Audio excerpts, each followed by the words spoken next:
Existen secretos que destruyen familias enteras y mi marido guardaba el peor de ellos en la cajuela del coche. Hola, mis queridos. Mi nombre es Elena, tengo 75 años y hoy voy a contarles la historia más dolorosa de mi vida. Una historia que me partió a la mitad, que me hizo cuestionar todo lo que creía sobre el amor, sobre la familia, sobre la confianza. Pero también voy a contarles cómo me levanté de ese suelo, cómo encontré fuerzas donde ya no existían y cómo transformé la mayor traición en mi mayor victoria. Antes de comenzar, quisiera pedirles un favorcito.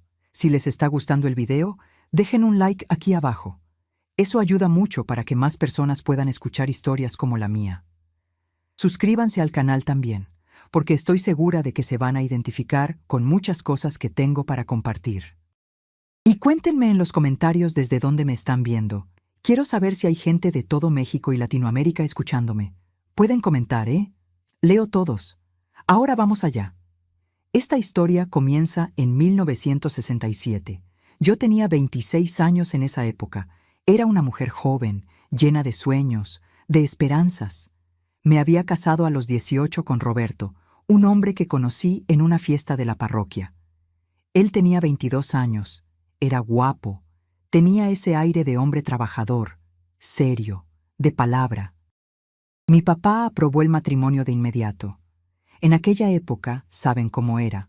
Nos casábamos temprano, formábamos familia y era eso para el resto de la vida, para bien o para mal. Roberto trabajaba como representante comercial de una fábrica de telas. Viajaba mucho, pasaba semanas fuera de casa, visitando tiendas en el interior del país, haciendo negocios.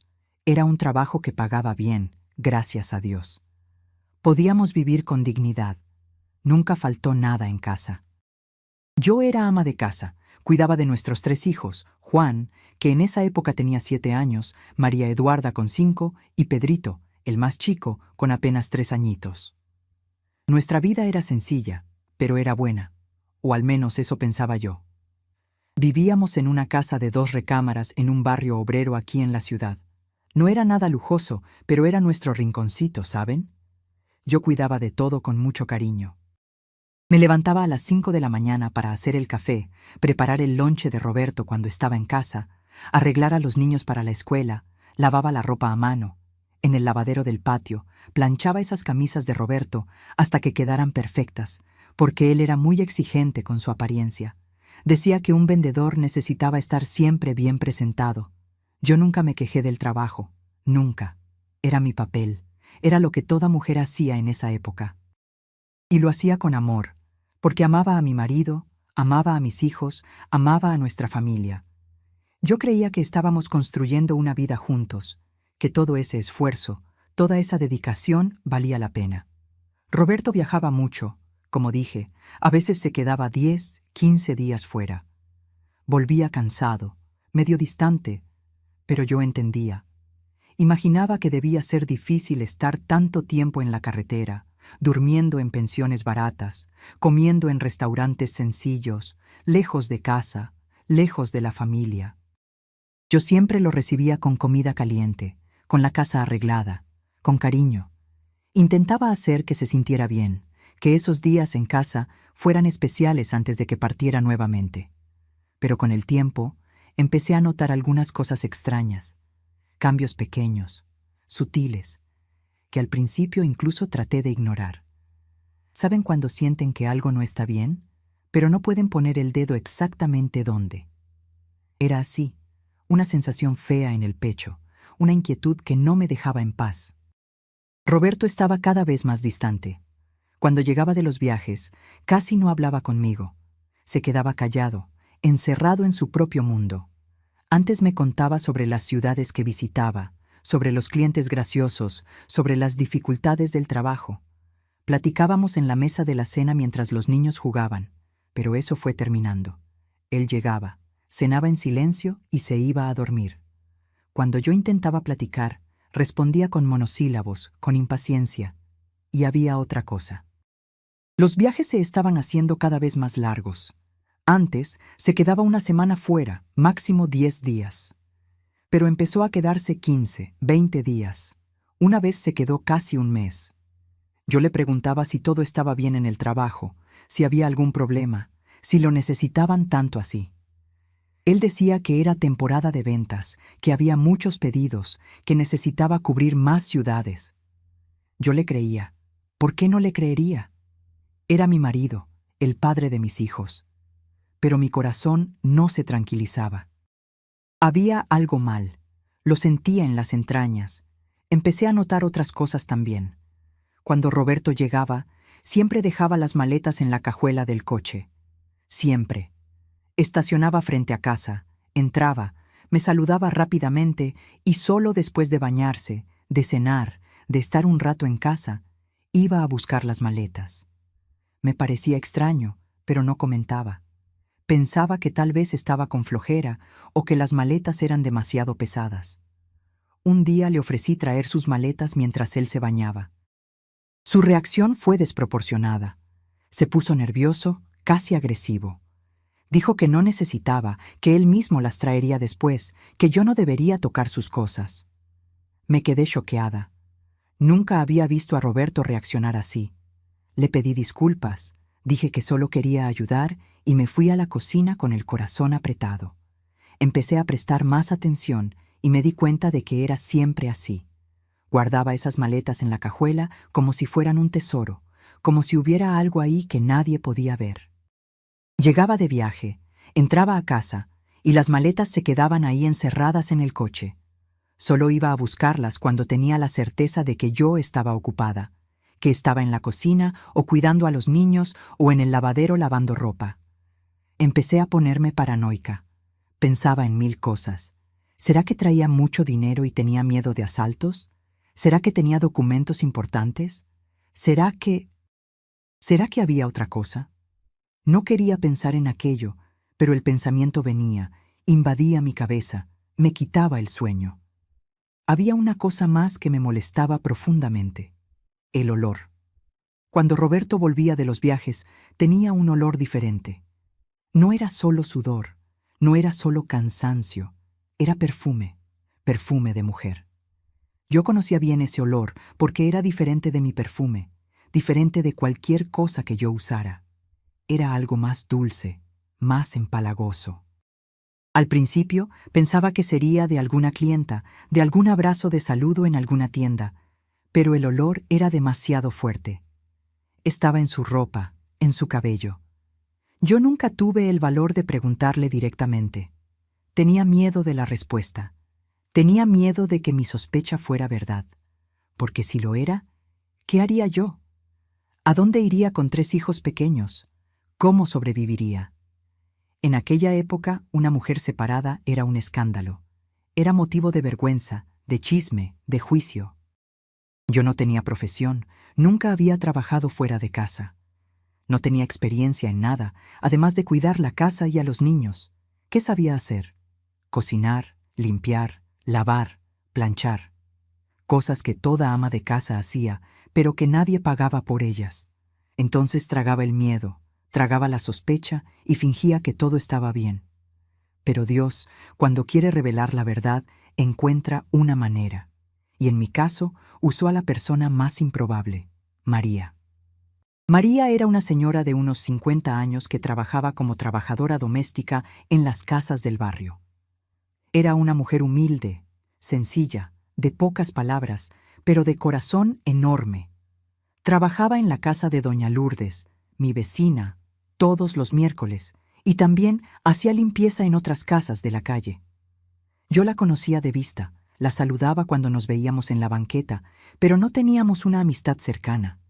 Ella era discreta, hacía su trabajo y se iba. Pero María era observadora. Veía cosas, prestaba atención, y por lo visto había notado algo que yo aún no había visto. Era un martes por la tarde. Lo recuerdo como si fuera ayer. Era marzo de 1968. Yo estaba en casa preparando la comida. Roberto había vuelto de viaje el día anterior y ya había salido de nuevo por la mañana, esta vez para hacer algunas visitas aquí en la ciudad. Los niños estaban en la escuela y yo estaba sola haciendo de comer, pensando en la vida. Escuché que tocaron la puerta. Abrí y era María. Acababa de salir de la casa de doña Lourdes y tenía una expresión extraña en el rostro. Parecía nerviosa, aprensiva, como si estuviera cargando un peso muy grande. «Doña Elena», dijo bajito. «¿Tiene un minutito? Necesito hablar con usted».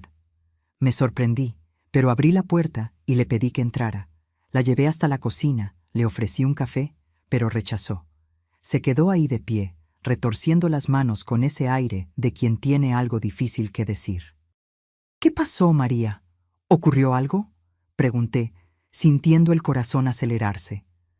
Había algo en su forma de ser que me dejó alerta, ansiosa. Ella respiró hondo, miró a los lados como si quisiera tener la certeza de que nadie más estaba escuchando, y entonces habló con la voz temblorosa. «Doña Elena, no sé si debo decir esto. Pasé días pensando, pidiéndole a Dios que me orientara, porque no es de mi incumbencia, lo sé. Pero también sé que si fuera conmigo, me gustaría que alguien me contara. Y usted siempre fue buena conmigo, siempre me trató con respeto, con dignidad, así que no puedo quedarme callada». Sentí que las piernas me flaqueaban. Sabía que lo que vendría a continuación no sería nada bueno. «Hable, María, puede hablar», dije, tratando de mantener la voz firme. Ella me miró a los ojos y vi lástima ahí, lástima y tristeza. «Doña Elena, ¿usted sabe de la ropa en la cajuela del coche de su marido?». Me congelé completamente. Sus palabras hicieron eco en mi cabeza como un trueno. «¿Ropa? ¿Qué ropa? ¿Cómo sabía ella de ropa en la cajuela?». «¿Cómo así, María? ¿Qué ropa?», logré preguntar con la voz saliendo débil, casi un susurro. «Ropa de mujer, doña Elena, y cosas de niño también.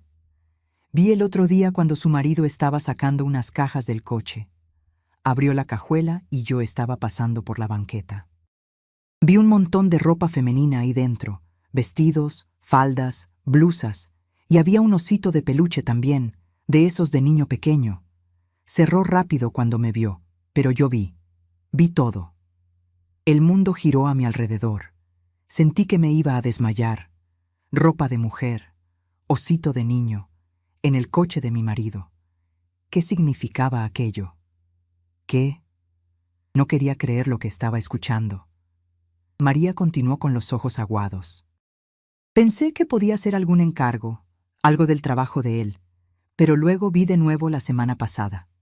Llegó de viaje, estacionó frente a la casa y antes de entrar abrió la cajuela para agarrar algo. Yo estaba en la casa de doña Lourdes en la ventana y vi. Había ropa ahí de nuevo, mucha ropa y una bolsa también, una bolsa de mujer de piel roja. «Doña Elena, perdone que diga esto, pero aquello no es normal. Un hombre casado no anda con ropa de mujer y cosas de niño en la cajuela del coche sin tener una razón muy equivocada». No podía hablar, no podía respirar bien. Mi cabeza estaba explotando con 1000 pensamientos al mismo tiempo. Otra mujer. Tenía otra mujer. Y un niño. Tenía otro hijo. No, no podía ser. Tenía que haber otra explicación. Tenía que haberla. «Usted necesita ver con sus propios ojos, doña Elena», dijo María, colocando la mano en mi hombro. «Sé que es doloroso. Sé que usted no quiere creer, pero usted merece saber la verdad. Usted es una mujer buena, trabajadora, dedicada. No merece ser engañada así». Empecé a llorar. Ahí enfrente de esa mujer que apenas conocía, me desplomé. Lloré de miedo, de rabia, de dolor. María me abrazó, me dejó llorar en su hombro y se quedó ahí conmigo hasta que me calmé un poco. «¿Qué hago, María? ¿Qué hago?», pregunté entre sollozos. «Usted va a ir a ese coche y va a ver qué hay ahí dentro. Usted necesita la verdad, doña Elena, y la necesita ahora». Ella tenía razón. Sabía que tenía razón, pero tenía tanto miedo de lo que iba a encontrar, tanto miedo de que mi vida, todo mi mundo, se derrumbara de una vez. Pero también sabía que no podía vivir más en esa incertidumbre, en esa agonía. Necesitaba saber, necesitaba la verdad, costara lo que costara. Después de que María se fue, me quedé ahí parada en medio de la cocina. sin saber qué hacer. Los frijoles estaban hirviendo en la estufa, pero ya ni me importaba. Mi cabeza estaba en otro lugar, girando, girando, sin parar. Ropa de mujer, osito de niño, en el coche de mi marido. Las palabras de María resonaban en mi mente como un disco rayado, repitiendo, repitiendo, sin piedad. Necesitaba ver. ¿Pero cómo? Roberto se había llevado el coche. Él solo volvería al final de la tarde, después de las visitas que tenía que hacer en la ciudad. Tendría que esperar y fingir que todo estaba normal. Fingir que no sabía nada. Fingir que mi mundo no se estaba derrumbando. Apagué la estufa. Ya no podía cocinar más. No podía hacer nada más. Me senté en la silla de la cocina y me quedé ahí mirando la nada, tratando de procesar todo aquello. Mi mente volaba a lugares que no quería ir. Imaginaba a Roberto con otra mujer. Lo imaginaba abrazando a otra persona, besando otra boca, diciendo palabras de amor para alguien que no era yo. Imaginaba a un niño llamándolo papá, otro niño, otro hijo. No, estaba pensando tonterías. Tenía que haber otra explicación. Tal vez eran regalos. Tal vez estaba comprando cosas para alguien de su familia, para alguna sobrina, para alguna prima. Tal vez era mercancía del trabajo, muestras de tela que necesitaba mostrar a los clientes. Sí, tenía que ser eso, tenía que serlo. Pero en el fondo, bien en el fondo, yo sabía. Sabía que no era nada de eso. Sabía que María tenía razón. Porque todas esas cosas extrañas que había notado en los últimos meses, todos esos cambios en el comportamiento de Roberto, todo tenía sentido ahora. El nerviosismo con la cajuela, los viajes cada vez más largos, el distanciamiento, el perfume de mujer en su ropa, todo encajaba en un rompecabezas horrible que no quería armar, pero que ya estaba casi completo frente a mí. Las horas pasaron lento, muy lento. Fui por los niños a la escuela, les di de comer, puse a Pedrito a dormir la siesta, todo en automático, como un robot. María Eduarda me preguntó si estaba bien, porque estaba demasiado callada. Le dije que tenía dolor de cabeza, que pronto se pasaría. Me abrazó con esos bracitos pequeños y dijo que me amaba. Lloré escondida en el baño. Roberto llegó alrededor de las 6 de la tarde. Escuché el ruido del coche estacionándose frente a casa y mi corazón se disparó. Era ahora. Tendría que hacer algo, ¿pero qué? ¿Confrontarlo directamente? ¿Pedirle que me mostrara la cajuela? Iba a parecer extraño, iba a desconfiar, iba a inventar alguna excusa. Entonces tuve una idea. Iba a esperar a que se durmiera y entonces iba a salir e iba a abrir esa cajuela. Tenía una copia de la llave del coche guardada en un cajón de la cocina para emergencias. Nunca había necesitado usarla, pero ahora sería mi salvación o mi perdición. Roberto entró a casa con esa cara cansada de siempre. Me saludó con un beso rápido en la frente. Preguntó cómo había estado el día, pero sin esperar una respuesta de verdad. Fue directo a bañarse. Los niños corrieron a abrazarlo, felices de tener al papá en casa. Él les sonrió, pero la sonrisa no llegaba a los ojos, ya nunca llegaba más. Cenamos en silencio. Había hecho arroz, frijoles y un bistec encebollado, su comida favorita, pero yo no podía comer nada. El estómago estaba revuelto, embolsado de nerviosismo y miedo. Roberto comió en silencio mirando el plato. Yo lo miraba y pensaba, ¿quién eres tú? ¿Quién es este hombre sentado frente a mí? ¿Realmente te conozco? Después de la cena, ayudó a Juan con la tarea, cosa que no hacía desde hacía meses. Me sorprendí. ¿Será que estaba tratando de compensar algo? ¿Será que se estaba sintiendo culpable? Observaba cada movimiento suyo, cada palabra, cada gesto, buscando señales, buscando respuestas. Los niños se durmieron temprano, gracias a Dios. Necesitaba que se durmieran, porque lo que iba a hacer no podía tener testigos. No podía haber nadie viendo a la mamá desesperada revisando el coche del papá en medio de la noche. Roberto se fue a la recámara alrededor de las 10. Dijo que estaba exhausto, que había sido un día pesado. Le dije que me iba a quedar un rato más en la sala, arreglando unas cosas. Ni siquiera cuestionó, se acostó y en 15 minutos ya estaba roncando. El hombre dormía como una piedra, siempre durmió así. Ni una bomba lo despertaba. Esperé media hora más, solo para estar segura. Me quedé sentada en el sillón de la sala, en la oscuridad, escuchando el reloj de pared hacer tic-tac, tic-tac. Cada segundo era una eternidad.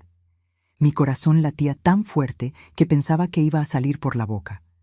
Mis manos sudaban frío. Estaba temblando entera. Finalmente me levanté. Fui hasta la cocina.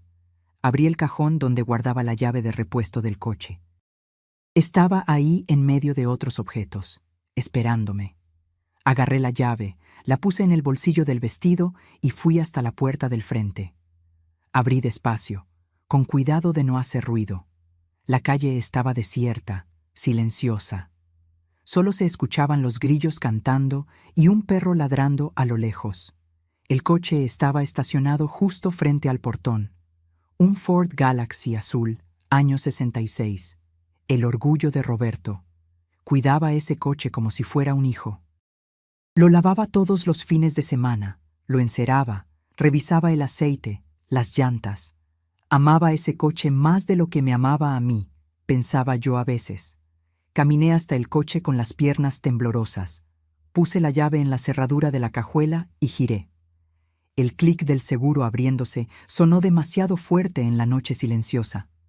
Miré hacia la casa con miedo de que Roberto se hubiera despertado, pero todo seguía quieto, oscuro. Levanté la tapa de la cajuela despacio. Había un poste de luz ahí cerca que iluminaba débilmente el interior, y entonces vi. María tenía razón. Había ropa ahí, mucha ropa.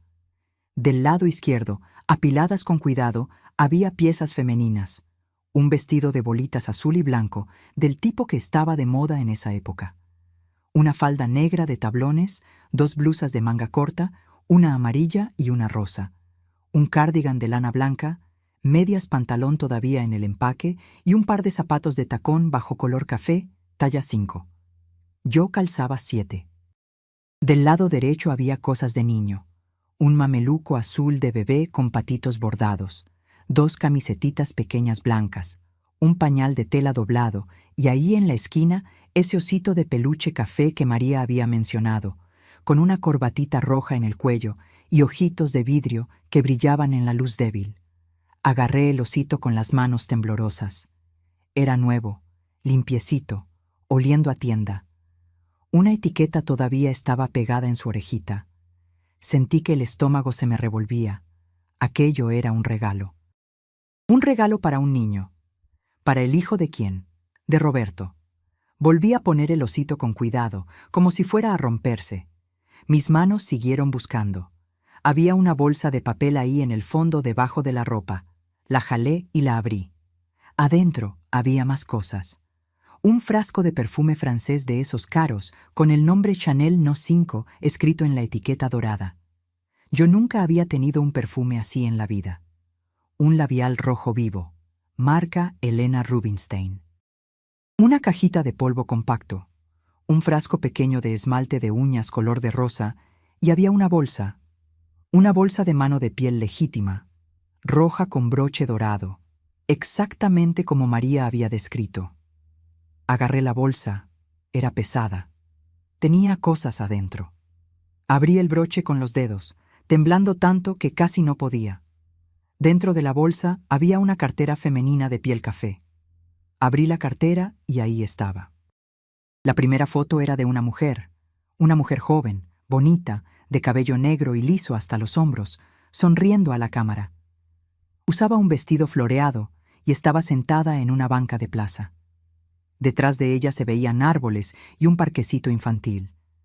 La foto había sido tomada recientemente.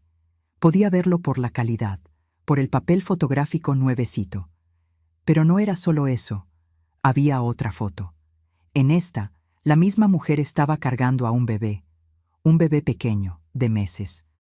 El bebé usaba ese mismo mameluco azul con patitos que estaba en la cajuela. La mujer sonreía, mirando a la cámara, con el bebé acurrucado en sus brazos. Y detrás de ellos, de pie, Con la mano en el hombro de la mujer estaba él, Roberto, mi marido, el padre de mis hijos, sonriendo, sonriendo de esa manera que ya no sonreía en casa, sonriendo como si fuera el hombre más feliz del mundo, sonriendo al lado de esa mujer y ese bebé. No podía respirar. Literalmente no podía jalar aire. Mi pecho estaba apretado, trabado, como si alguien estuviera sentado encima de él. Lágrimas comenzaron a caer de mis ojos sin que me diera cuenta. Caían calientes, mojando mi rostro, goteando en la foto que sostenía con las manos temblando. Volteé la foto. En el reverso estaba escrito a mano con letra cuidadosa y femenina: Nuestra familia, diciembre de 1967. Diciembre de 1967. 3 meses atrás, 3 meses.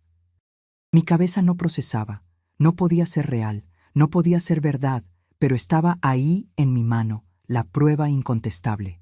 Esa mujer, ese bebé, Roberto, una familia. Seguí revisando la cartera con desesperación ahora, necesitando ver todo, necesitando saber todo. Había dinero ahí, varios billetes de pesos, había unos recibos de supermercado y había documentos. Agarré los documentos. Mi visión estaba borrosa de lágrimas, pero me forcé a leer. Era un recibo de luz a nombre de Roberto Silva Santos. La dirección era Calle de las Acacias, número 142, Colonia Esperanza, Tlalnepantla, Estado de México. Tlalnepantla, la ciudad vecina, a 40 kilómetros de aquí. Vivía en Tlalnepantla. Tenía una casa en Tlalnepantla, a 40 kilómetros de nuestra casa, a 40 kilómetros de mí y de nuestros niños. Había otro documento, un acta de nacimiento doblada en 4 partes. La abrí con las manos temblando incontrolablemente. Leí cada palabra, cada letra, aunque mi cerebro gritara para que parara, para que no continuara, para que no supiera más nada. Nombre del bebé: Carlos Roberto Santos. Fecha de nacimiento: 15 de agosto de 1967, 7 meses atrás. Nombre del padre: Roberto Silva Santos. Nombre de la madre: Vera Lucía Cardoso Santos. Santos. Ella tenía su apellido. Ella se había casado con él. Busqué más. Necesitaba haber más algo, y había. En el fondo de la bolsa, dentro de un sobre blanco, había otro documento, un certificado de matrimonio. Lo abrí con tanta fuerza que casi rompo el papel. Roberto Silva Santos y Vera Lucía Cardoso, casados el 12 de enero de 1964, 4 años atrás.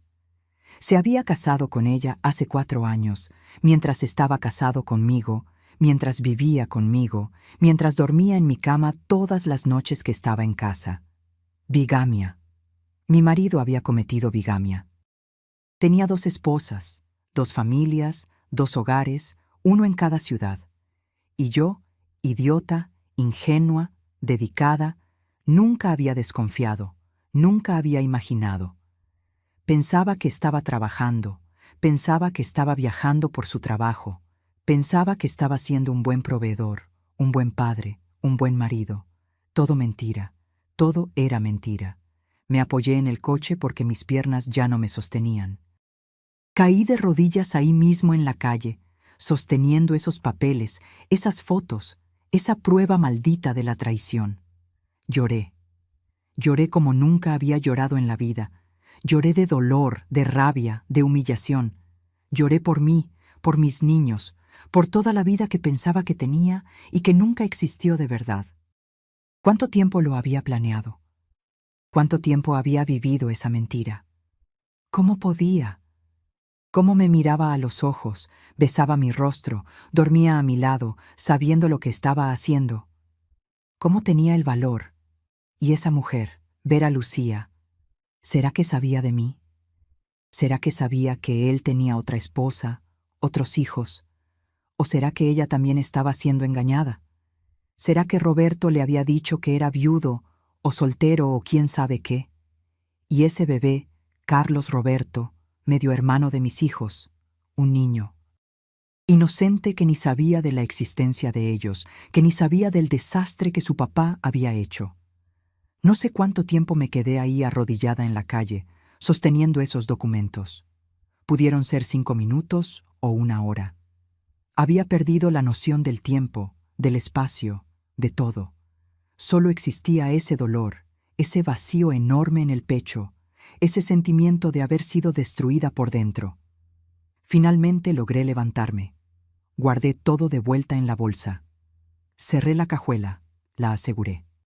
Volví adentro de casa como una sonámbula. Fui hasta la recámara donde Roberto dormía profundamente, sin culpa ninguna, sin peso en la conciencia.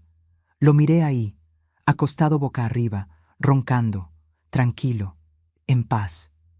Quise gritar, quise despertarlo a gritos, aventarle esos documentos en la cara, exigir explicaciones, exigir que me dijera por qué había hecho aquello conmigo, por qué había destruido todo. Pero no hice nada de eso, porque en ese momento no tenía fuerzas, estaba vacía, hueca, rota. Fui a la sala, me senté en el sillón y me quedé ahí en la oscuridad, sola, en silencio, sosteniendo esa bolsa roja en el regazo, como si fuera una bomba a punto de explotar. Y lo era. Era una bomba que ya había explotado y destruido todo a mi alrededor. Ahora solo era juntar los pedazos, si es que era posible juntarlos. Pensé en despertar a los niños y huir de ahí, tomar a mis hijos e irme, desaparecer, nunca más ver a ese hombre frente a mí. Pero ¿a dónde iría? No tenía dinero. No tenía familia cercana que pudiera albergarnos con 3 niños. Mis padres habían muerto años atrás. Estaba sola en el mundo, además de mis hijos y de ese marido mentiroso. Pensé en matarme. Juro que lo pensé. Pensé en acabar con todo de una vez, porque el dolor era demasiado grande, demasiado pesado para cargar. Pero entonces miré hacia el pasillo, hacia la recámara donde mis 3 bebés dormían inocentes, sin saber nada, sin saber que su mundo estaba a punto de derrumbarse. Y supe que no podía hacer aquello. No podía abandonarlos. Me necesitaban. Yo era todo lo que tenían de verdad. Entonces me quedé ahí sentada esperando que amaneciera, esperando que llegara el valor, esperando que las palabras correctas vinieran a mi boca para confrontar a ese hombre que ya no conocía más, que tal vez nunca había conocido de verdad. Porque una cosa sabía, no iba a fingir que no sabía nada. No iba a seguir viviendo esa mentira. Iba a tener que enfrentar, iba a tener que pelear, iba a tener que luchar por mi derecho, por el derecho de mis hijos, por la verdad. No tenía idea de lo que vendría por delante. No tenía idea de cómo aquello iba a terminar. Pero sabía que a partir de ese momento nada sería como antes. Mi vida había terminado y recomenzado ahí en esa noche horrible de marzo de 1968. La noche en que descubrí que había sido traicionada de la peor forma posible. La noche en que descubrí que mi matrimonio era una farsa, mi familia era una mentira y el hombre que amaba nunca había existido. El sol salió ese miércoles como si nada hubiera pasado. Los pájaros cantaban afuera. El lechero pasó dejando las botellas en el portón. La vida seguía normal para todo el mundo, menos para mí. Para mí, el mundo se había acabado. No había dormido nada, ni un minuto. Pasé la noche entera ahí en el sillón, sosteniendo esa bolsa roja, mirando la pared, viendo mi vida entera deshacerse frente a mí. Cada recuerdo, cada momento feliz que pensaba que había vivido con Roberto, todo estaba contaminado ahora. Todo era mentira. Nuestro matrimonio era mentira. Nuestro amor era mentira. Había vivido 8 años al lado de un extraño. Cuando empezó a aclarar, me levanté. Me lavé la cara en el fregadero de la cocina con agua fría, tratando de ocultar los ojos hinchados de tanto llorar. Me miré en el espejito pequeño que había colgado ahí y no reconocía a la mujer que me miraba de vuelta. Había envejecido 10 años en una noche. Mi rostro estaba pálido, mis ojos rojos y hundidos, mis labios agrietados. Parecía un fantasma. Empecé a hacer café. Necesitaba mantener las apariencias, al menos hasta que los niños despertaran. No podía dejar que se dieran cuenta de que algo estaba mal. Ellos no merecían aquello. No merecían ver a la mamá destruida, al papá desenmascarado, a la familia despedazada. Al menos no todavía. Puse el agua a hervir, agarré el colador de tela, medí el café en polvo. Todo mecánico, automático. Mis manos hacían los movimientos, pero mi cabeza estaba lejos, muy lejos. Pensaba en qué iba a decirle a Roberto. Pensaba en cómo iba a empezar esa conversación. Pensaba en cómo iba a enfrentar al hombre que me había traicionado de la forma más cruel posible. Escuché pasos en el pasillo. Era él. Roberto despertando, viniendo a la cocina, esperando encontrar el café listo, la mesa puesta, la esposa sonriente de siempre. Pero hoy sería diferente, muy diferente. Entró a la cocina bostezando, con la camisa de la pijama medio abierta, el cabello revuelto de sueño. Me saludó con un gruñido. Fue directo a la mesa y se sentó, esperando que le sirviera el café como siempre hacía, como había hecho por 8 años. Pero yo no me moví. Me quedé ahí de espaldas a la estufa, mirándolo, solo mirándolo. Él se dio cuenta de que algo estaba mal. Levantó los ojos hacia mí con esa expresión de irritación que tenía cuando las cosas no eran como él quería. ¿Dónde está el café?, preguntó impaciente. Necesito hablar contigo, dije. Mi voz salió más firme de lo que esperaba, más fría también. Él suspiró, se pasó la mano por el rostro, miró el reloj en la pared. Ahorita no, Elena. Tengo que salir temprano hoy. Hablamos después. Ahorita, repetí, y esta vez había una dureza en mi voz que no sabía que era capaz de tener. Va a ser ahorita. Me miró con más atención, frunciendo el ceño, dándose cuenta de que había algo muy mal pasando. ¿Qué pasó? ¿Qué ocurrió?, preguntó, pero sin preocupación real. Era más irritación por tener su rutina interrumpida. Me volteé, agarré la bolsa roja que estaba encima de la barra de la cocina y la aventé encima de la mesa frente a él. La bolsa cayó con un golpe sordo y algunos objetos de adentro se sacudieron. Roberto miró la bolsa, luego me miró a mí y en su rostro, en ese momento exacto, vi todo. Vi el reconocimiento, vi el pánico, vi la culpa. Vi que sabía que había sido descubierto. El silencio en la cocina era pesado, sofocante. Yo esperaba que dijera algo, que inventara alguna excusa, que tratara de negar, pero no dijo nada. Solo se quedó mirando esa bolsa como si fuera una serpiente venenosa. Ábrela, dije con la voz temblorosa. Ábrela ahora y explícame qué es esto. Él no se movió. Siguió sentado, paralizado, con las manos cerradas en puños encima de la mesa. No necesito abrirla, dijo bajito. Ya viste todo, ¿no? Aquello fue como un golpe en el estómago. La confesión. Había confesado sin siquiera intentar negar, sin siquiera intentar inventar una historia, porque sabía que ya no servía de nada. ¿Quién es ella?, pregunté, y mi voz salió como un susurro ronco. ¿Quién es Vera Lucía? Roberto cerró los ojos, respiró hondo. Cuando volvió a abrir los ojos, tenía una expresión que nunca había visto en él. Era resignación y algo más, algo que parecía casi alivio. Es mi mujer, dijo, así de simple, directo, sin rodeos. Yo soy tu mujer, dije, sintiendo las lágrimas volver. Yo soy tu esposa, la madre de tus hijos. Tú también, dijo, y la manera fría como dijo aquello me hizo sentir náuseas. Vera también es mi mujer. Yo tengo a las dos. Necesité apoyarme en el fregadero porque pensé que me iba a caer. Aunque ya lo sabía, aunque había visto los documentos, escuchar aquello de su boca era diferente. Era peor, era demasiado real. ¿Hace cuánto?, logré preguntar. 4 años, respondió, mirando hacia abajo. La conocí en un viaje de trabajo a Tlalnepantla. Nos involucramos. Yo me enamoré. Me enamoré. Había dicho que se enamoró de otra, mientras estaba casado conmigo, mientras yo cuidaba de su casa, de sus hijos, de su vida. ¿Y el bebé? Pregunté ahogándome en las palabras. Carlos tiene 7 meses. Es mi hijo. Mi hijo. Como si fuera la cosa más natural del mundo. Como si no fuera una traición, una mentira, un crimen. ¿Te casaste con ella? Dije. No era pregunta, era constatación. ¿Cometiste bigamia? ¿Tienes 2 familias? Lo sé, dijo, y por primera vez pareció un poco perturbado. Sé que está mal, sé que fue una locura, pero pasó. Y ahora es así. ¿Cómo pudiste? Exploté, finalmente dejando salir la rabia. ¿Cómo puedes vivir así? ¿Mintiendo a todo el mundo, durmiendo con las 2, teniendo hijo con las 2?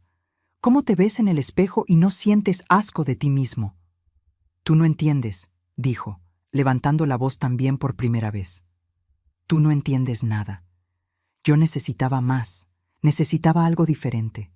Tú eres una buena mujer, Helena, una buena madre. Pero tú no eres suficiente.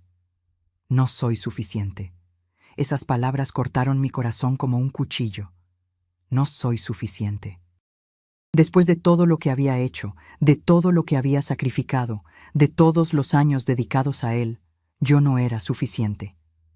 ¿Qué tiene ella que yo no tengo? Pregunté, odiando la desesperación en mi propia voz, pero necesitando saber. Ella es diferente, dijo, y había algo en sus ojos cuando hablaba de ella, algo que ya no tenía cuando me miraba a mí. Ella es vibrante, se ríe de mis bromas, me hace sentir joven. Con ella soy otra persona, una persona mejor. ¿Y conmigo qué eres? Grité. Conmigo eres un mentiroso, un traidor, un cobarde. Los niños. Dios mío, los niños iban a despertar con el ruido. Necesitaba controlarme, necesitaba bajar la voz. Pero era tan difícil, tan imposible contener todo ese dolor, toda esa rabia. ¿Y ahora qué? Pregunté más calmada, pero con la voz llena de veneno. ¿Qué vas a hacer ahora que te descubrí? ¿Vas a pedir perdón? ¿Vas a terminar con ella? ¿Vas a escoger a tu verdadera familia? Roberto se quedó en silencio por un largo momento, un silencio que duró una eternidad. Y entonces dijo la cosa que menos esperaba escuchar. Voy a escoger a ella. El piso se abrió debajo de mis pies. ¿Iba a escoger a ella? No, no. Aquello no podía estar pasando. ¿Qué? Susurré. Voy a quedarme con Vera, dijo. Y ahora miraba directo a mis ojos, sin desviar. Voy a vivir en Tlalnepantla, definitivamente con ella y con Carlos. Ya lo venía pensando desde hace tiempo. Que lo descubrieras ahora hasta facilita las cosas. Facilita las cosas, como si estuviera hablando de cambiar de empleo, de cambiar de coche, no de abandonar a la esposa y 3 hijos. No puedes hacer esto, dije, sintiendo el pánico tomar control. Roberto, no puedes abandonar a los niños, son tus hijos, te necesitan. Voy a mandar dinero, dijo, como si eso lo resolviera todo. No los voy a dejar en la miseria, pero ya no puedo vivir así, dividido entre 2 lugares, 2 casas, 2 vidas. Necesito escoger y escojo a ella. ¿Ella sabe de mí? Pregunté de repente, necesitando saber. ¿Sabe que estás casado, que tienes 3 hijos? Roberto desvió la mirada. Y tuve mi respuesta. No sabe, dije, casi riéndome de desesperación. Le mentiste a ella también. Le dijiste que eras soltero o viudo o alguna mentira de esas. Ella también está siendo engañada. Le voy a contar, dijo, pero sin convicción ninguna. Voy a explicarle todo. Ella va a entender. Ella no va a entender nada, grité de nuevo perdiendo el control. Nadie va a entender. Eres un criminal, Roberto. La bigamia es un delito. Puedes ir a la cárcel. Se levantó de la silla de repente, con violencia, haciendo que la silla raspara el piso con un ruido horrible. No vas a hacer nada, dijo, y ahora había amenaza en su voz. No vas a ir a la policía, no vas a hacer un escándalo, no vas a contarle a nadie, porque si lo haces, no mando ni un centavo. Van a pasar hambre tú y esos niños. Tú no tienes profesión, no tienes cómo mantenerte, me necesitas. Así que te vas a quedar calladita y vas a aceptar la situación como está. Miré a ese hombre y ya no reconocí nada de él. Ningún rasgo del muchacho que había conocido en la parroquia hace 10 años. Ningún vestigio del hombre que había amado, que había admirado, que había respetado. Ahí frente a mí estaba un extraño cruel, egoísta, sin corazón. Te odio, dije con cada fibra de mi ser. Te odio tanto que duele. Lo vas a superar, dijo, frío como el hielo. Todo el mundo supera, la vida continúa. Salió de la cocina y fue a la recámara. Escuché los sonidos de él cambiándose, poniéndose la ropa, arreglando las cosas. Los niños empezaron a despertar. Escuché la voz de Juan llamando de la recámara, preguntando si ya era hora de ir a la escuela. Necesitaba ir allá. Necesitaba cuidarlos. Necesitaba fingir que todo estaba normal, pero no podía moverme.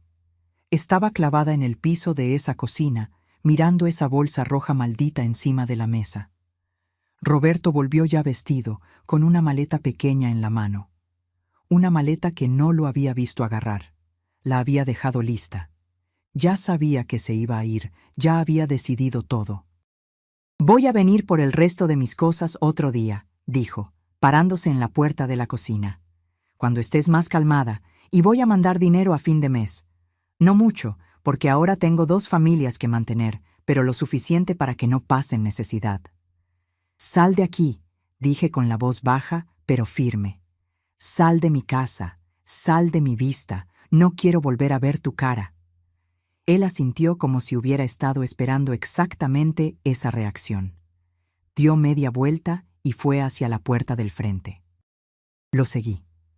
Necesitaba tener la certeza de que se iba de verdad, que aquello no era una pesadilla.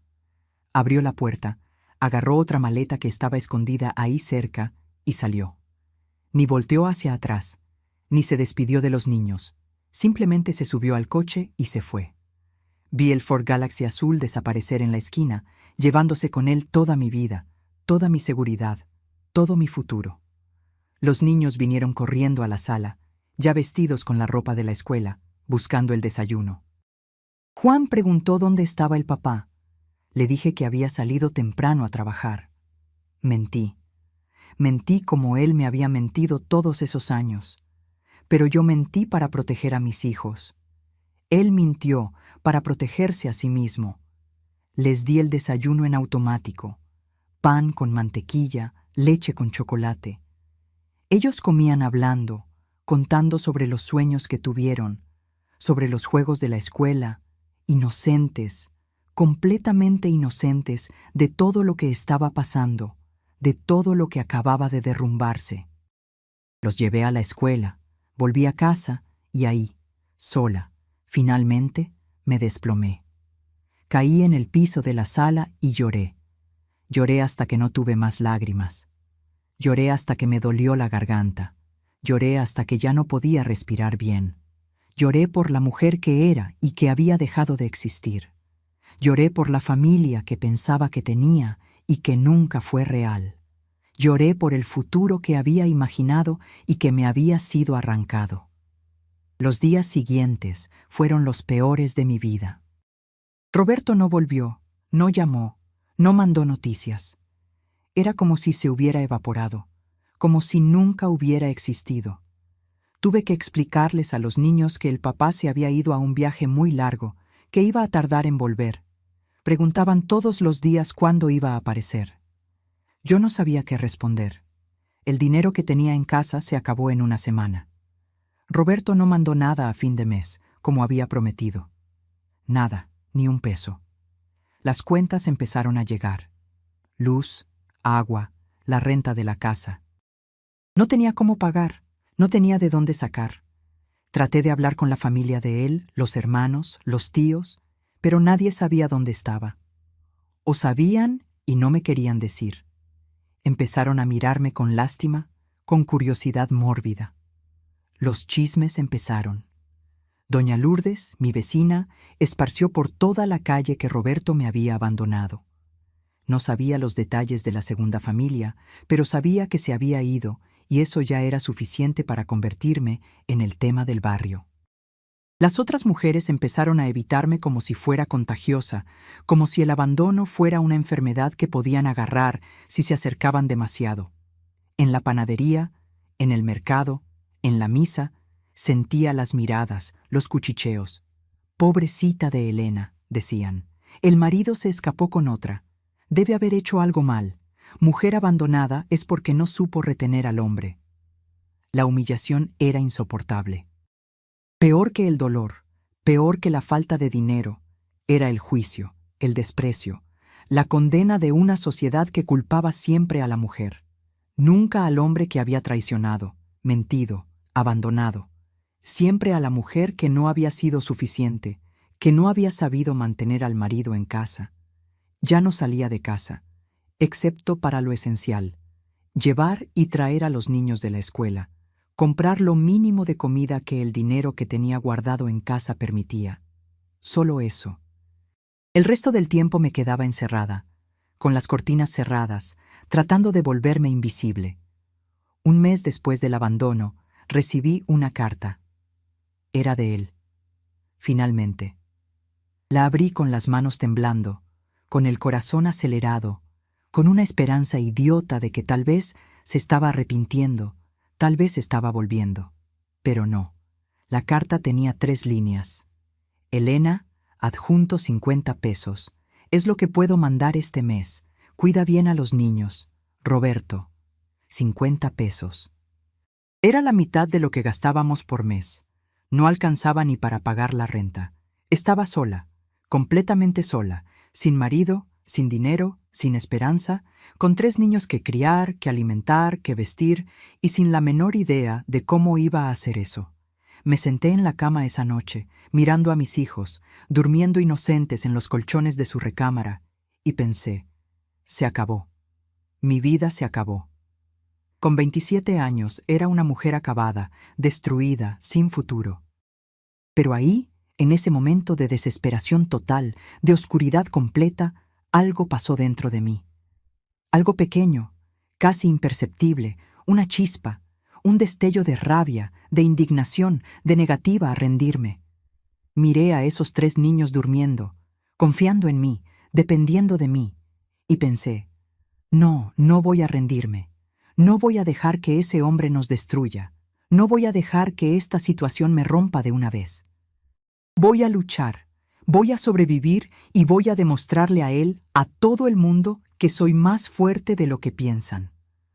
No sabía cómo, no sabía por dónde empezar, pero sabía que no me iba a quedar ahí parada, esperando que la vida me tragara. Iba a reaccionar, iba a levantarme, iba a encontrar una manera, y fue lo que hice. Al día siguiente, cuando salió el sol, ya estaba de pie. No había dormido bien de nuevo, pero esta vez no era solo de desesperación, era de determinación también. Había tomado una decisión durante la madrugada, mientras miraba el techo de la recámara y escuchaba la respiración de mis hijos. No me iba a quedar esperando que Roberto mandara migajas todos los meses. No iba a quedarme dependiendo de un hombre que me había traicionado, me había abandonado, me había humillado. Iba a encontrar una manera de ganar mi propio dinero. Me iba a arreglar sola. ¿Pero cómo? Esa era la pregunta que martillaba en mi cabeza. No tenía profesión, nunca había trabajado fuera de casa. Me había casado a los 18 años y había ido directo de la casa de mi papá a la casa de mi marido. No tenía experiencia en nada, además de cuidar la casa y a los niños. ¿Qué sabía hacer? Cocinar, limpiar, lavar, planchar. Cosas que toda ama de casa hacía, pero que nadie pagaba por ellas. Me quedé pensando en eso mientras preparaba el desayuno para los niños. Le daba vueltas en la cabeza a alguna habilidad que pudiera tener, algo que me pudiera generar algo de dinero. Y entonces me acordé. Costura. Yo sabía coser. Mi mamá me había enseñado cuando era niña. Ella era costurera, hacía ropa por encargo para las mujeres del barrio donde vivíamos. Yo pasaba horas a su lado observando, aprendiendo, ayudando. Ella decía que toda mujer necesitaba saber coser, que era una habilidad útil para la vida. Y yo había aprendido bien. Cosía la ropa de los niños, hacía los remiendos, ajustaba las piezas cuando era necesario. No era ninguna experta, pero me las arreglaba. Y tenía la máquina, la vieja máquina de coser Singer de mi mamá que me había dado cuando me casé. Estaba guardada en una esquina de la recámara, cubierta con una tela medio olvidada. Hacía años que no la usaba para nada serio, solo para pequeñas reparaciones. Pero funcionaba. Era antigua, pesada, de esas de pedal, pero funcionaba bien. ¿Será que podría? ¿Será que la gente me contrataría para coser? ¿Será que podría ganar dinero suficiente para mantener a 3 niños? Solo había una forma de averiguarlo: intentando. Después de dejar a los niños en la escuela, volví a casa corriendo. Fui directo a la recámara. Quité la tela de la máquina Singer, la limpié toda, le puse aceite en los lugares correctos, la probé. El pedal estaba un poco duro, pero nada que no se pudiera usar. Agarré unos retazos de tela que tenía guardados, hice unas costuras de prueba. Mis manos estaban temblando al principio, oxidadas, pero poco a poco fui agarrando el ritmo de nuevo. La aguja subía y bajaba, la tela se deslizaba y sentía algo que no sentía desde hacía mucho tiempo: esperanza. Pasé el resto de la mañana organizando. Separé las telas que tenía en casa, conté los carretes de hilo, revisé las agujas, las tijeras, los botones. No tenía mucho, pero era un comienzo. Necesitaba clientes ahora. Necesitaba que la gente supiera que estaba ofreciendo servicios de costura. Pensé en hacer unos papelitos para distribuir en el barrio, pero no tenía dinero ni para comprar papel. Entonces lo hice a la manera antigua, de boca en boca. Salí de casa esa tarde, por primera vez en semanas, y fui a tocar la puerta de las vecinas. Fue difícil, muy difícil, porque sabía que se habían enterado del escándalo. Sabían que Roberto me había abandonado, y sentía la vergüenza quemando en mi rostro cada vez que tocaba un timbre. Pero me tragué el orgullo por el bien de mis hijos. Me lo tragué. La primera casa fue la de doña Lourdes, mi vecina. Abrió la puerta con ese aire de curiosidad mal disimulada, casi feliz de tener chisme nuevo.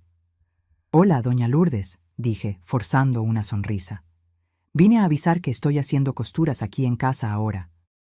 Si usted necesita algún ajuste de ropa, alguna reparación, puede buscarme. Hago dobladillos, pongo botones, ajusto mangas, esas cosas. El precio es bueno». Me miró de arriba a abajo, con ese airecito de quien estaba evaluando, juzgando.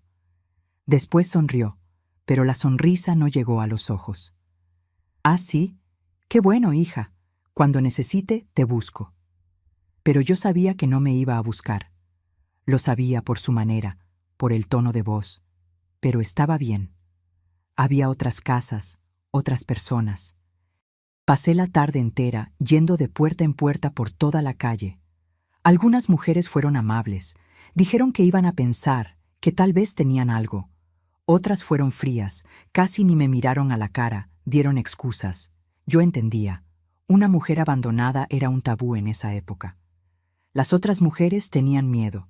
Pensaban que podía dar mala suerte o que yo podría tratar de robarles los maridos, como si yo quisiera hombre para algo después de todo lo que había pasado.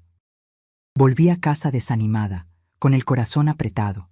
Nadie me había dado ningún trabajo concreto, solo promesas vagas. Y yo necesitaba dinero ahora, no promesas. Estaba sentada en la sala, mirando la máquina de coser y pensando en qué hacer, cuando escuché que tocaron la puerta. Era fin de tarde, ya casi hora de ir por los niños. Fui a abrir sin mucha expectativa. Era María, la trabajadora doméstica, la mujer que me había contado sobre la ropa en la cajuela y había cambiado mi vida para siempre. «Doña Elena», dijo con ese airecito tímido suyo. «Supe que usted está haciendo costura». «Estoy intentando», respondí sin mucha esperanza. «¿Por qué? ¿Será que usted puede hacerme un vestido para usar en la fiesta de boda de mi sobrina el mes que viene? Tengo la tela, ya la compré en el mercado. Solo necesito a alguien que lo haga. Pago lo que usted cobre». Miré a esa mujer sencilla, humilde, que trabajaba duro todos los días limpiando las casas de otros, y tuve ganas de llorar.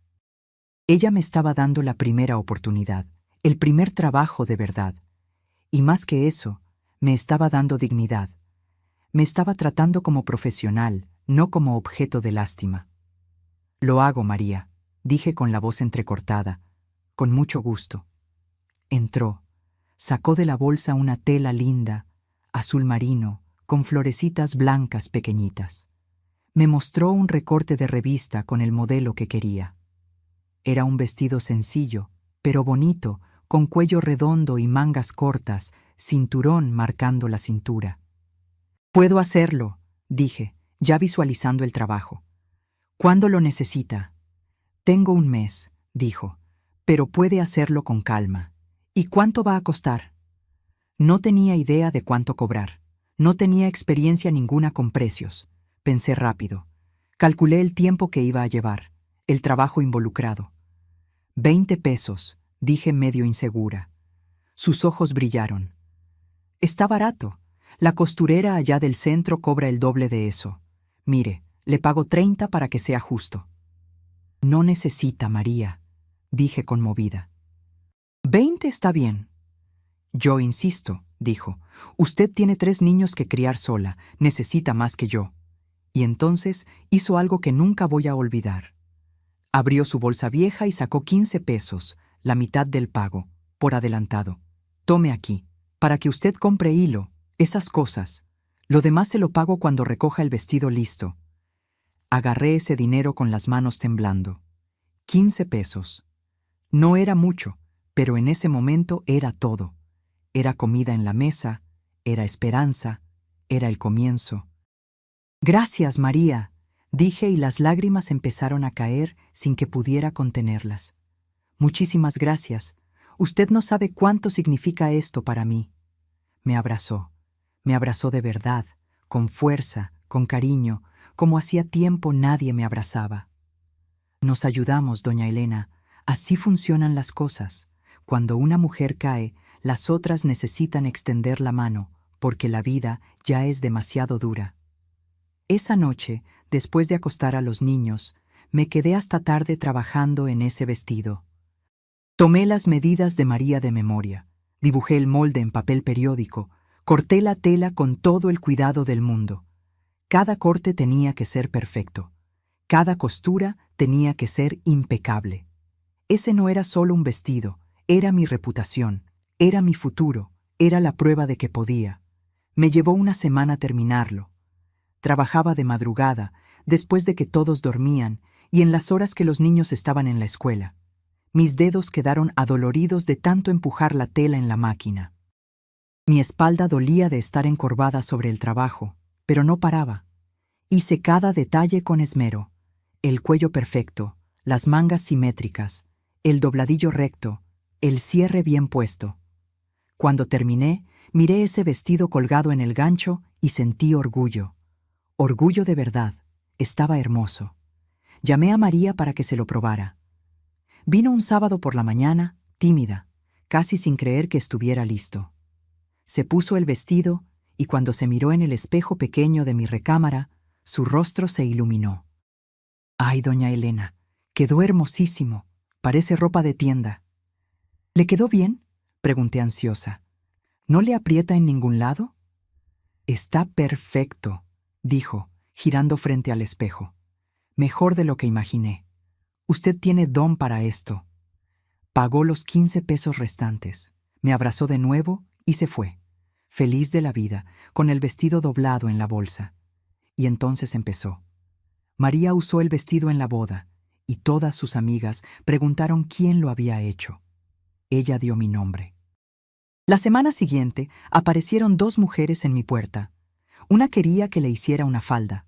Otra quería que le ajustara un vestido que había comprado demasiado grande. Trabajos pequeños, pagos pequeños, pero era dinero, era sustento. El boca en boca funcionó despacio, pero funcionó. Las mujeres del barrio empezaron a buscarme. Dobladillo aquí, reparación allá, botón que poner. Nada muy elaborado al principio, pero yo aceptaba todo. Todo. No tenía el lujo de escoger. Con el dinero que iba entrando, compraba hilo, agujas, más tela, reinvertía todo en el trabajo. Los niños preguntaban por qué la máquina de coser estaba siempre funcionando, por qué me quedaba despierta hasta tarde. Les decía que era un hobby, que estaba haciendo unas cositas. No quería que supieran de nuestra situación de verdad. No quería que sintieran el peso de la pobreza, del abandono. Roberto mandó dinero 2 veces más. 50 pesos de nuevo, una miseria. Después dejó de mandar. Simplemente dejó de mandar. Desaparición completa. Pero yo no me quedé esperando. Estaba demasiado ocupada, trabajando, construyendo algo con mis propias manos. Los meses fueron pasando. El trabajo fue aumentando. De pequeñas reparaciones empecé a hacer piezas completas, blusas, faldas, vestidos sencillos. Mi fama de costurera buena y barata se esparció más allá del barrio. Venían mujeres de otros lugares recomendadas por mis clientas.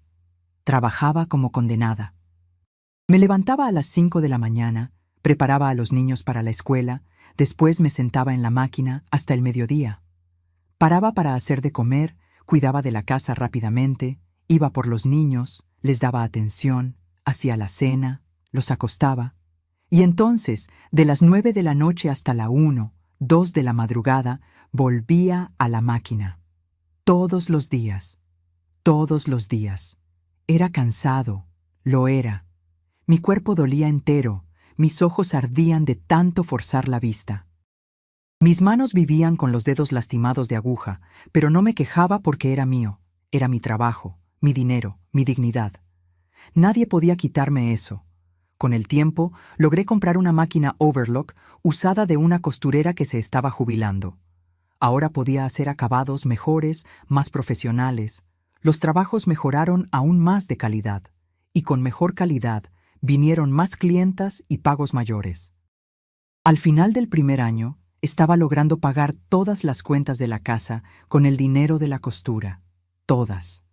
Renta, luz, agua, comida, material escolar de los niños, todo de mi trabajo, sin depender de un centavo de Roberto. Aquello me llenó de un orgullo que no sabía que era capaz de sentir. Lo estaba logrando. Sola, abandonada, sin ayuda de nadie además de mí misma, estaba logrando mantener a mi familia. María siguió siendo mi amiga fiel. Aparecía todas las semanas, aunque no tuviera trabajo que hacer. Traía un pastel, unas verduras del mercado, se quedaba platicando conmigo mientras yo cosía. Me contaba de las casas donde trabajaba, de las familias, de los chismes, me hacía reír, me hacía olvidar por algunos momentos del dolor que todavía cargaba dentro. Fue ella quien me contó cuando descubrió algo sobre Roberto. Era 1970 ya, casi 2 años después de que se hubiera ido. Doña Elena, dijo una tarde con ese aire de quien tiene novedad importante. Descubrí algo sobre su exmarido. Mi corazón se disparó. Había tratado de no pensar en él, de no preguntar, de no saber, pero claro que tenía curiosidad. Claro que me preguntaba cómo estaba, qué estaba haciendo, si era feliz con la otra familia. ¿Qué? Pregunté fingiendo desinterés, pero muriéndome de curiosidad por dentro. Volvió a la ciudad, dijo. Está viviendo con su mujer, la tal Vera Lucía, y con el hijo, pero supe que la cosa no está fácil, no. La mujer descubrió que él tenía otra familia, usted y los niños. Se puso furiosa, casi se separa de él, pero él le rogó. Dijo que había sido un error, que solo la amaba a ella, esas pláticas. Ella se quedó, pero dicen que vive vigilándolo como halcón.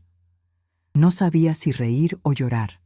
Parte de mí sintió una satisfacción amarga. Estaba pagando de alguna forma. Estaba teniendo que lidiar con la desconfianza, con el peso de la traición que había cometido. Pero otra parte de mí solo sentía tristeza. Tristeza por todo aquello, por todas las vidas destruidas por las elecciones egoístas de un hombre.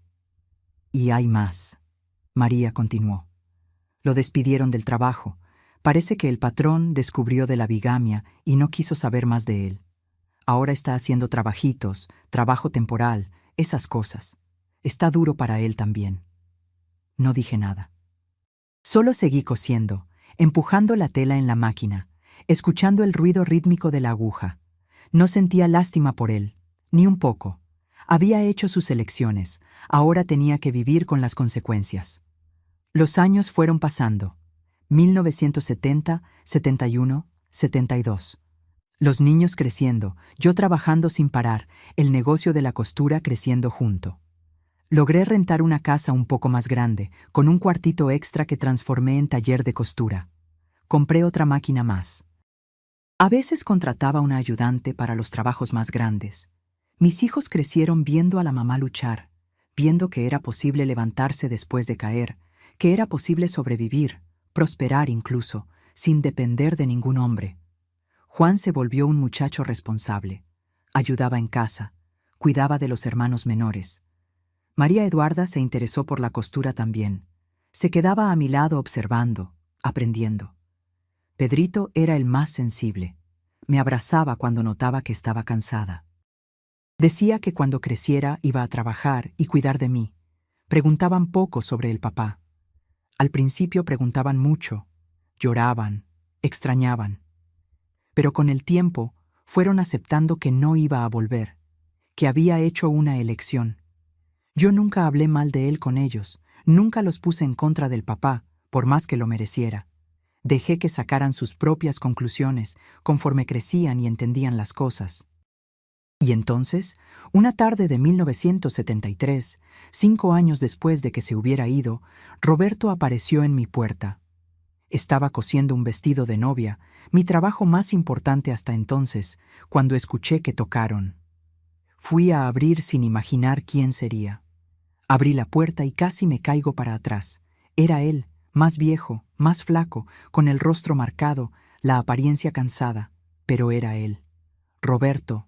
Elena, dijo con la voz baja, necesito hablar contigo. Mi primer instinto fue cerrarle la puerta en la cara, pero algo me hizo parar. Curiosidad, tal vez, o ganas de escuchar qué tenía que decir después de 5 años de silencio. ¿Qué quieres?, pregunté fría. ¿Puedo entrar? No, habla ahí mismo. Miró a los lados avergonzado, pero empezó a hablar. Yo me equivoqué, Elena. Me equivoqué mucho. Lo hice todo mal, y ahora está todo mal. Vera me abandonó, se llevó al niño y se fue a la casa de su familia en Veracruz. Yo estoy sin trabajo fijo, sin lugar donde vivir bien. Estoy necesitando ayuda.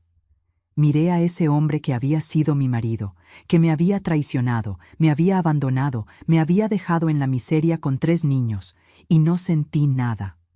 Ni rabia, ni lástima. Nada. ¿Y vienes aquí a pedirme ayuda a mí?, pregunté casi riéndome de incredulidad. Sé que no tengo derecho, dijo, y había lágrimas en sus ojos ahora. Sé que fui un monstruo contigo, pero ya no tengo a nadie. Mi familia no quiere saber nada de mí. Vera me odia. Estoy solo en el mundo. Bienvenido al club, dije, sin una gota de compasión. Yo me quedé sola en el mundo también cuando me abandonaste, ¿recuerdas? Con 3 niños pequeños, sin dinero, sin profesión. Pero yo no vine a pedirte ayuda. Me arreglé sola, trabajé, luché, construí una vida. Lo sé, susurró. Y te admiro por eso. Siempre te admiré. Eres fuerte, Elena. Siempre fuiste más fuerte que yo. Vete de aquí, Roberto, dije cansada. Ve a buscar la solución de tus problemas a otro lado. Aquí no la vas a encontrar. Solo quería al menos ver a los niños. Son mis hijos. ¿Ahora son?, pregunté con veneno en la voz. 5 años después, ¿ahora te acuerdas de que tienes hijos? No, Roberto, perdiste ese derecho. Los abandonaste. No mandaste dinero, no preguntaste si estaban vivos o muertos. No apareciste ni una vez. Ahora no vengas aquí a querer ser papá. Es demasiado tarde. Cerré la puerta en su cara, la aseguré, apoyé la espalda en la puerta y respiré hondo. Mi corazón estaba acelerado, pero no de dolor, de alivio. alivio de finalmente haber tenido la oportunidad de decir todo aquello que necesitaba decir, de haberlo mirado y no haber sentido más nada. Tocó algunas veces más, pidió otra oportunidad, rogó, pero no abrí. Me quedé ahí callada hasta que se fue. Ese día me di cuenta de que había superado de verdad, que ese hombre ya no tenía poder ninguno sobre mí, que me había convertido en alguien mucho más grande, mucho más fuerte de lo que él jamás sería. Miré por la ventana hacia mi cuartito de costura, hacia las máquinas funcionando, hacia los vestidos colgados esperando ser entregados, y sonreí. Había vencido. Contra todas las probabilidades, contra todos los obstáculos, había vencido. Después de ese día en que cerré la puerta en la cara de Roberto, algo cambió dentro de mí. Fue como si un peso que ni sabía que todavía cargaba hubiera sido quitado de mi espalda. Había pasado 5 años reconstruyéndome, trabajando sin parar, criando a mis hijos sola, pero todavía había una parte de mí que guardaba ese dolor, ese resentimiento. Verlo ahí quebrado, pidiendo ayuda, y poder decir que no, aquello me liberó de una vez. En los días siguientes trabajé con una energía nueva. Era como si hubiera descubierto que era capaz de cosas que ni imaginaba. Si había logrado sobrevivir al abandono, a la humillación, a la pobreza y todavía construir un negocio de cero, ¿qué más no podría hacer? Fue en esa época, a mediados de 1973, que tomé una decisión audaz. Decidí expandir. Ya no quería ser solo la costurera del barrio que hacía ajustes y vestidos sencillos. Quería más, merecía más. Hablé con María sobre eso una tarde. Ella se había vuelto mi confidente, mi amiga verdadera, la única persona que había estado de mi lado desde el principio, desde ese día fatídico en que vino a contarme sobre la ropa en la cajuela. María, dije mientras cosía una falda, estoy pensando en hacer ropa para vender en tienda, no solo por encargo. Quiero hacer piezas listas, bonitas, y ponerlas en alguna tienda del centro para vender. Ella puso los ojos como platos. ¿Pero eso no es peligroso, doña Elena? ¿Y si no se venden? Va a perder dinero de la tela, del trabajo. Puede ser, admití, pero también puede salir bien. Y si sale, voy a poder ganar más, trabajar mejor, tener más seguridad. Ya no da para vivir solo de trabajitos, María. Necesito pensar en grande. Y fue lo que hice. Compré telas con el dinero que había juntado. Me quedé 2 semanas trabajando día y noche, creando una colección pequeña, 10 piezas, 5 faldas, 3 vestidos, 2 blusas. Todo bien hecho, bien acabado, con detalles bonitos. Puse mi etiqueta en cada pieza, una etiquetita de tela blanca donde yo misma bordé mi nombre. Elena Costura. Agarré esas 10 piezas, las puse en una maleta y fui tocando de tienda en tienda en el centro de la ciudad. La mayoría me rechazó sin ni siquiera ver bien. Decían que ya tenían proveedor, que no estaban interesados, que mis piezas eran demasiado sencillas. Recibí rechazo tras rechazo. Pero en la 7ª tienda, la dueña, una señora llamada Beatriz, miró mis piezas con atención. Agarró un vestido, examinó las costuras, el acabado, el corte, luego me miró. ¿Hiciste esto tú sola? Sí, señora. Está bien hecho, muy bien hecho. ¿Cuánto quieres por pieza? Dije el precio que había calculado. Un precio justo, ni muy alto, ni muy bajo. Ella pensó un poco, negoció, cerramos un valor intermedio. Y entonces dijo las palabras mágicas: me voy a quedar con todas. ¿Y si se venden bien? Te hago un pedido más grande el mes que viene. Casi me caigo para atrás ahí mismo. Compró todas las 10 piezas de una vez, pagó la mitad en ese momento, la otra mitad cuando fuera a buscar las piezas la semana siguiente. Salí de esa tienda flotando, con el dinero en la bolsa y el corazón latiendo fuerte. Lo había logrado. Había dado el primer paso. Las piezas se vendieron en menos de 2 semanas. Beatriz me llamó pidiendo 20 piezas más, después 30, después 50. Apenas podía dar abasto con la demanda, pero me las arreglaba. Contraté 2 ayudantes del barrio. mujeres que necesitaban trabajo, así como yo había necesitado. Transformé toda la sala de mi casa en taller. Máquinas funcionando todo el día, telas por todos lados, hilos, tijeras, moldes. El dinero empezó a entrar de verdad. No era una fortuna, pero era estable, era digno, era fruto de mi trabajo. Logré matricular a los niños en mejores escuelas. Logré comprar una casa pequeña, pero mía, sin necesidad de pagar renta más. Logré tener una vida de verdad. Los años 70 fueron años de crecimiento. Mi negocio se fue haciendo conocido. Otras tiendas empezaron a buscarme. Surtía a 5, después 10 tiendas diferentes. Necesité rentar un espacio comercial pequeño para hacer mi taller, porque la casa ya no daba abasto. Contraté más costureras. Me volví pequeña empresaria sin ni siquiera darme cuenta. Los niños crecieron viendo todo esto, viendo a la mamá luchar, vencer, construir. Juan terminó la prepa en 1977 y consiguió un buen empleo en una oficina. Hizo un curso de contabilidad de noche. Se volvió mi contador no oficial. Me ayudaba a organizar las finanzas del negocio. María Eduarda desarrolló talento para la costura, mejor incluso que el mío. Con 15 años ya diseñaba modelos lindos, tenía creatividad, tenía visión. Empecé a dejar que ella creara algunas piezas. Las clientas las amaban. Pedrito era más callado, más estudioso. Le gustaban los libros, la historia, pero ayudaba también a su manera, organizando el inventario, haciendo entregas. Nunca más vieron al papá. Roberto intentó aparecer algunas veces más a lo largo de los años, siempre en situaciones desesperadas, siempre necesitando algo, pero nunca cedí, nunca dejé que entrara a nuestra vida de nuevo. Los muchachos, cuando crecieron y entendieron todo lo que había pasado, me agradecieron por eso. Dijeron que había hecho lo correcto, que nos había protegido de él. María siguió siendo presencia constante en mi vida. Dejó de trabajar como trabajadora doméstica cuando se hizo más grande, pero venía a visitarme todas las semanas sin falta.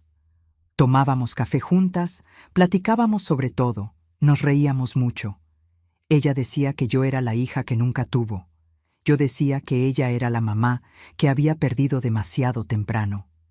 Los años 80 trajeron más prosperidad. Logré abrir mi propia tienda, pequeña pero mía. Taller Elena, le puse de nombre. Vendía ahí las piezas que producíamos en el taller.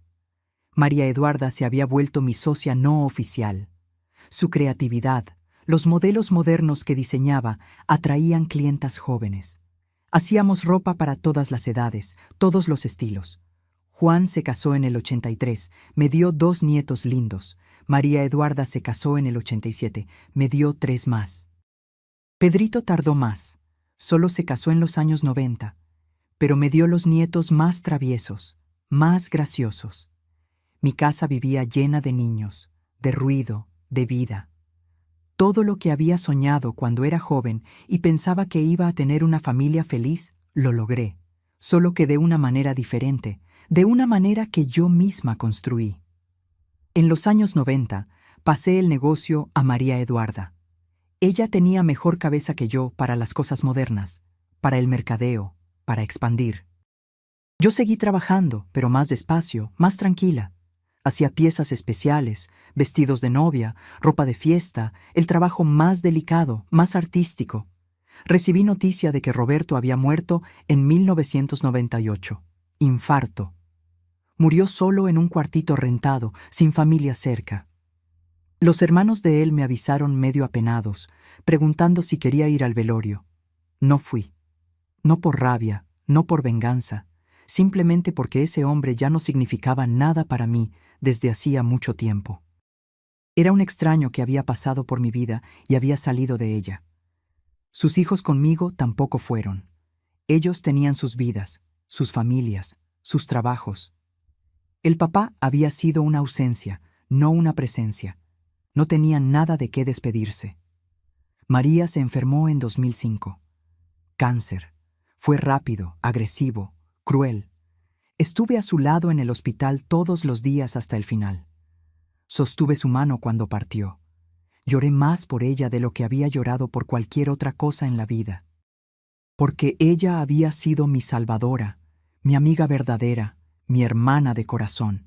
Sin ella no lo habría logrado. Fue ella quien me dio la primera oportunidad.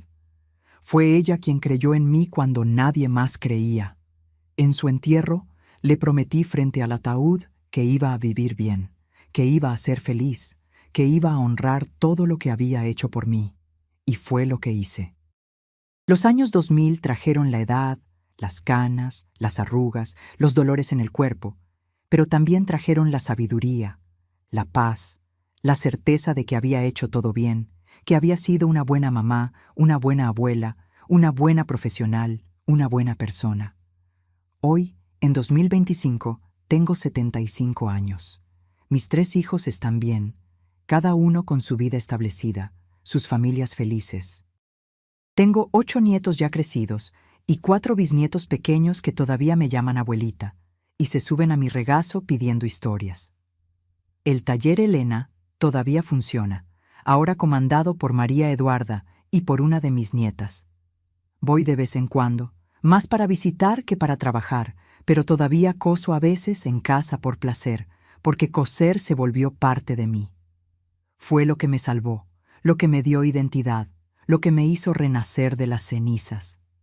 A veces paro y pienso en todo lo que pasé. En esa noche horrible de marzo de 1968, cuando abrí la cajuela del coche y mi mundo se derrumbó. En esa mañana cuando confronté a Roberto y me dijo que yo no era suficiente, que iba a escoger a la otra. En la desesperación, en la humillación, en el dolor insoportable de haber sido traicionada, abandonada, dejada sola con 3 niños y sin un centavo. Si alguien me hubiera dicho en esa época que iba a sobrevivir, que iba a construir una vida buena, que iba a criar a mis hijos con dignidad, que iba a tener un negocio exitoso, que iba a ser feliz, no lo habría creído, porque en ese momento estaba rota, completamente rota. Pero me levanté porque no tenía otra opción, porque tenía 3 bocas que alimentar que dependían de mí, porque tenía dentro de mí una fuerza que no sabía que existía, una fuerza que toda mujer tiene, pero que a veces solo descubre cuando está con el agua al cuello, cuando ya no tiene a nadie más para socorrer, cuando es ella o nada. Aprendí muchas cosas en estos 57 años desde esa noche fatídica. Aprendí que el amor verdadero no es el que viene de afuera, del marido, de la pareja. Es el amor que tenemos por nosotras mismas, por la propia vida, por las propias capacidades.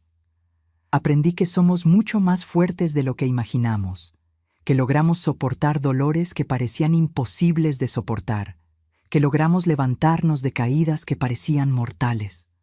Aprendí que no necesitamos de un hombre para estar completas, para ser felices, para tener valor, que bastamos por nosotras mismas, que nuestro trabajo, nuestro esfuerzo, nuestra dedicación tiene un valor inmenso. Aprendí que la amistad verdadera, como la que tuve con María, vale más que 1000 romances, que la solidaridad entre mujeres es lo que nos salva cuando todo parece perdido. Aprendí que los hijos lo ven todo, que aprenden más de lo que hacemos que de lo que decimos, que criarlos viendo a la mamá luchar, viendo a la mamá no rendirse, viendo a la mamá vencer, es la mejor educación que les pude haber dado. Mis hijos son adultos éticos, trabajadores, dedicados a sus familias. Y sé que es porque vieron el ejemplo, porque vieron que es posible.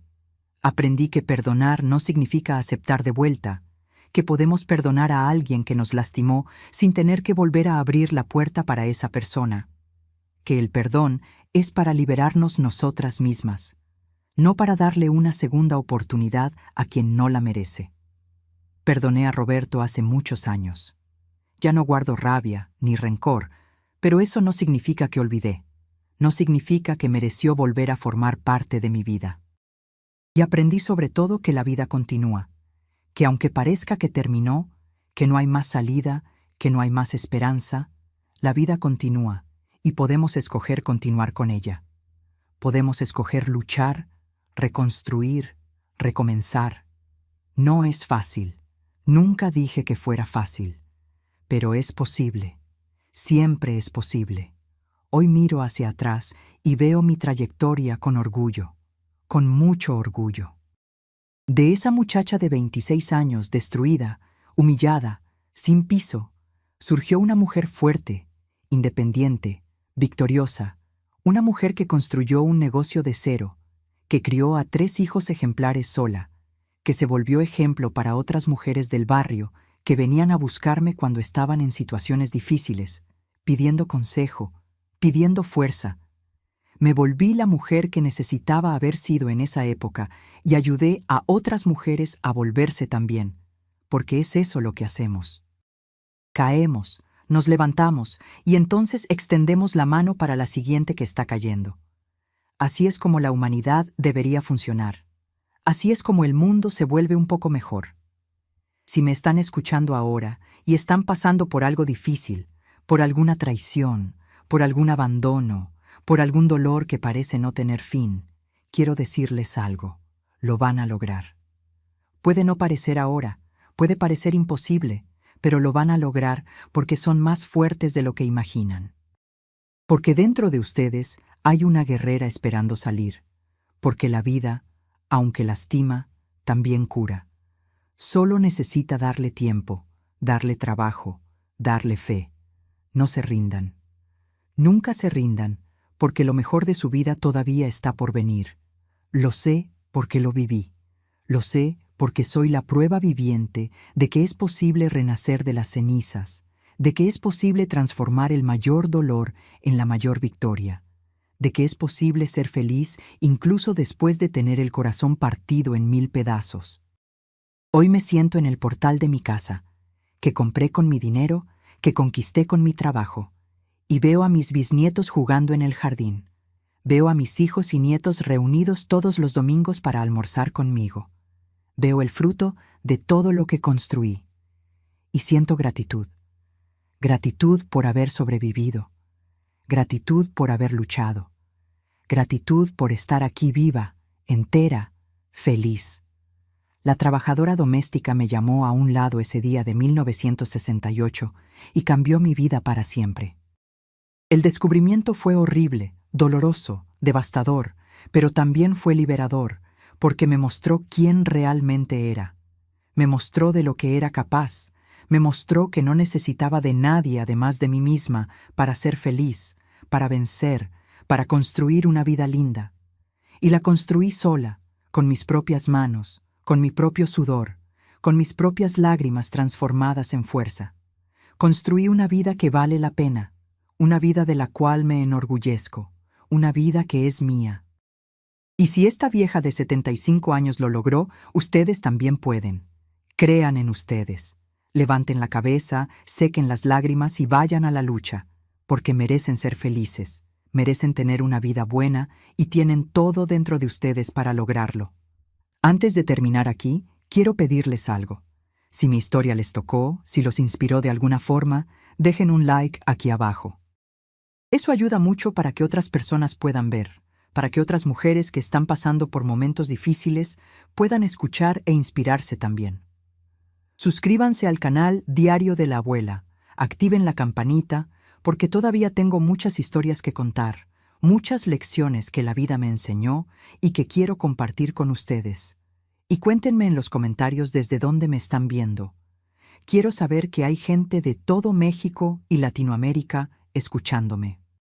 ¿Ya pasaron por alguna situación de superación, algún momento en que pensaron que no iban a lograr, pero lo lograron? Me encanta leer esas historias. Me encanta saber que no estoy sola en este camino de mujeres guerreras. Un beso en el corazón de cada uno de ustedes y recuerden, la tormenta siempre pasa y después de ella viene el sol, un sol todavía más bonito, más fuerte, más brillante. Crean en eso. Yo soy la prueba viviente. Hasta la próxima, mis queridos. Y que Dios bendiga a cada uno de ustedes en su camino. Con amor, Helena.